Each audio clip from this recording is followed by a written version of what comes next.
LIC, life insurance corporation of India. Bharat का कोई भी ऐसा इंसान नहीं होगा जिसने अपनी खून पसीने की कमाई को LIC में निवेश न किया हो।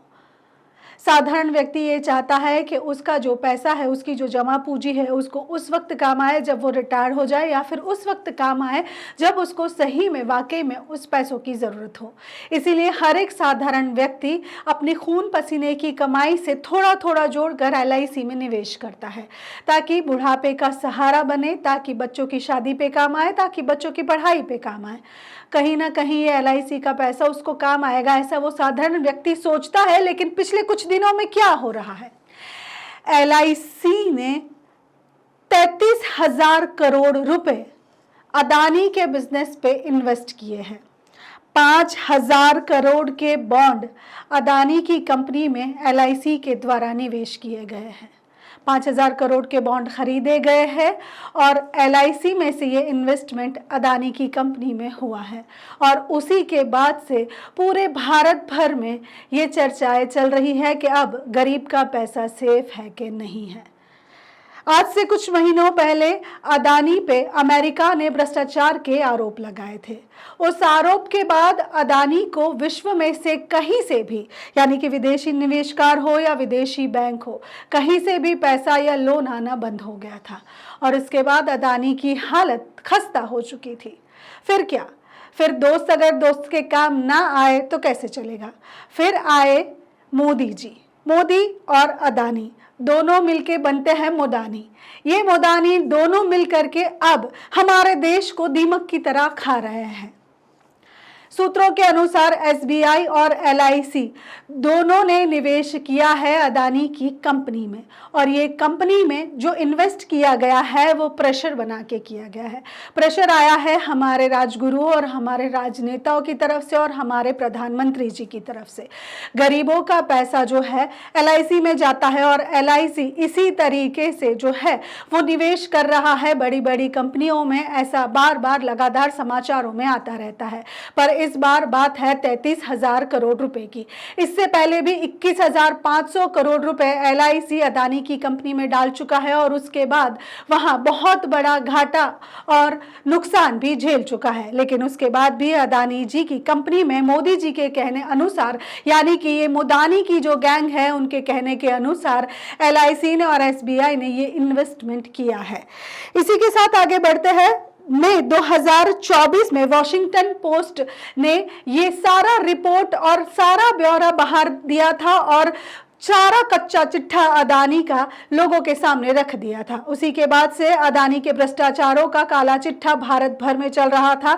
हालांकि अदानी ने साफ साफ कहा कि वो निर्दोष है, लेकिन उसकी बात में कितना सत्य है ये हम सब जानते हैं। उसी के बाद वॉशिंगटन पोस्ट ने LIC के 33,000 करोड़ रुपए का इन्वेस्टमेंट जो है उसको भी भ्रष्टाचार साबित किया है और उसी की रिपोर्ट भी हाथों हाथ उन्होंने पोस्ट की है। तो आइए बात करते हैं 2015 से शुरू करते हैं। 2015 में मोदी जी जाते हैं बांग्लादेश। 2015 में बांग्लादेश गए मोदी जी जब वापस आते हैं उसके कुछ ही महीनों के बाद बांग्लादेश से अदानी को बिजली अनुसंधान का सौदा मिल जाता है। उसके बाद मार्च 2017 में मोदी जी मलेशिया दौरा पे जाते हैं। मलेशिया से जब वो वापस आते हैं तब अप्रैल 2017 में मेगा पोर्ट कंटेनर का सौदा अदानी को मिलता है। बात करते हैं जनवरी 2018 की। जनवरी 2018 में मोदी जी इजराइल जाते हैं और दिसंबर 2018 में अदानी जी और इजराइल मिलकर के ड्रोन परियोजना शुरू कर देते हैं। आगे बढ़ते हैं। जुलाई 2018 में फिर से एक और बार मोदी जी विदेश जाते हैं और सिंगापुर की एक कंपनी से 1,000 करोड़ रुपए का निवेश अदानी की कंपनी में आता है। फरवरी 2020 की बात करें, फरवरी 2020 में मोदी जी श्रीलंका जाते हैं और जैसे ही वो वहां से वापस आते हैं जुलाई 2020 में अदानी को श्रीलंका से पोर्ट संचालन का सौदा मिल जाता है। आगे बढ़ते हैं और बात करते हैं जनवरी 2024 की। जनवरी 2024 वो नेपाल जाते हैं और उसी के बाद नेपाल के एयरपोर्ट को सार्वजनिक योजनाओं में निवेश करने का सौदा अदानी को मिलता है। आगे बढ़ते हैं। ऐसी बहुत सारी बातें हैं, हम किस किस बातों पे गौर करेंगे, हम किस किस बातों को समझेंगे। बात करता है अक्टूबर 2024 की। अक्टूबर 2024 में वो तंजानिया जाते हैं और तंजानिया में जो पोर्ट है उसका 30 साल का कॉन्ट्रैक्ट अदानी को मिलता है।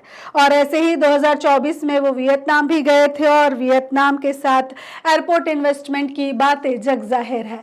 तो ऐसे ही हर एक दौरे के बाद अदानी को सरप्राइजली भगवान झोली में एक नया कॉन्ट्रैक्ट डाल देते हैं और उसी के बाद अदानी की संपत्ति दिन ब दिन बढ़ती जाती है और निवेशकार आते जाते हैं। अमेरिका को साफ नजर आता है कि अदानी भ्रष्टाचार करते हैं, लेकिन भारत के आंखों पे पट्टी बंदी है, इसीलिए भारत को नहीं दिखता कि अदानी देश को खोखला कर रहे हैं।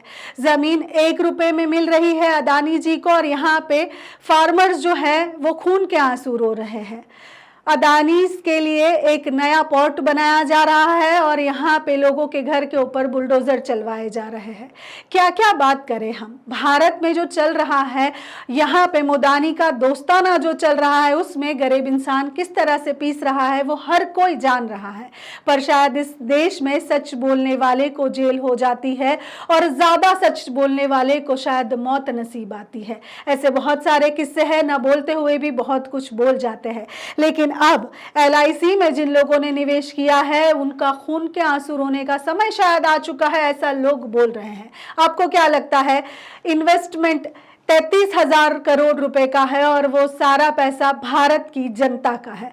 अगर एक पैसे का भी नुकसान भारत की जनता को हुआ या फिर LIC या अदानी जी डूब गए तो ये सारा पैसा गरीबों की जेब से जाएगा और तब गरीब कहाँ जाएगा, ये सोचने वाली बात है।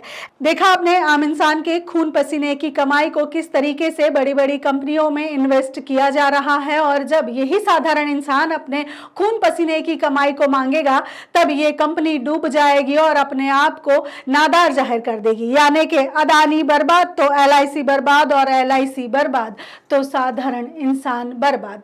और इसी के साथ साधारण इंसान के पास कुछ नहीं होगा। साधारण इंसान खेत में काम करने वाला आदमी भी हो सकता है, कोई साइट पे काम करने वाला मजदूर भी हो सकता है, घर काम करने वाली वो बाई भी हो सकती है और उनके पास एक ही चारा बचता है, आत्महत्या। सारा पैसा खा जाते हैं जो कंपनी वाले, उनको आराम से बिठा करके जेल में मेवा खिलाया जाता है और बचे कुचे हमारे अदानी, नीरव मोदी, विजय माल्या जैसे लोग विदेश फरार हो जाते हैं और उसके बाद वहां पे यहाँ से भी अच्छी जिंदगी जीते हैं और उनके ऊपर कोई भी कार्यवाही नहीं होती है। भारत में बेरोजगारी, महंगाई, भूखमरी और भ्रष्टाचार दिन ब दिन बढ़ता जा रहा है और ये सब को अनदेखा करते हुए हमारे प्रधानमंत्री जी भाईचारा निभाने पे लगे हुए हैं। आंखों पे पट्टी बांध के सिर्फ अमीर आदमी की जेब को भरा जा रहा है और गरीब दिन ब दिन और गरीब होता जा रहा है। अगर ऐसे ही चलता रहा तो भारत में सांस लेना तक मुश्किल हो जाएगा और कभी ऐसा दिन भी आ सकता है कि हम अगर सांस ले तो उसका टैक्स हमें अदानी और अंबानी को देना पड़े। आपका क्या कहना है पूरे विषय में? कमेंट करके जरूर बताइएगा।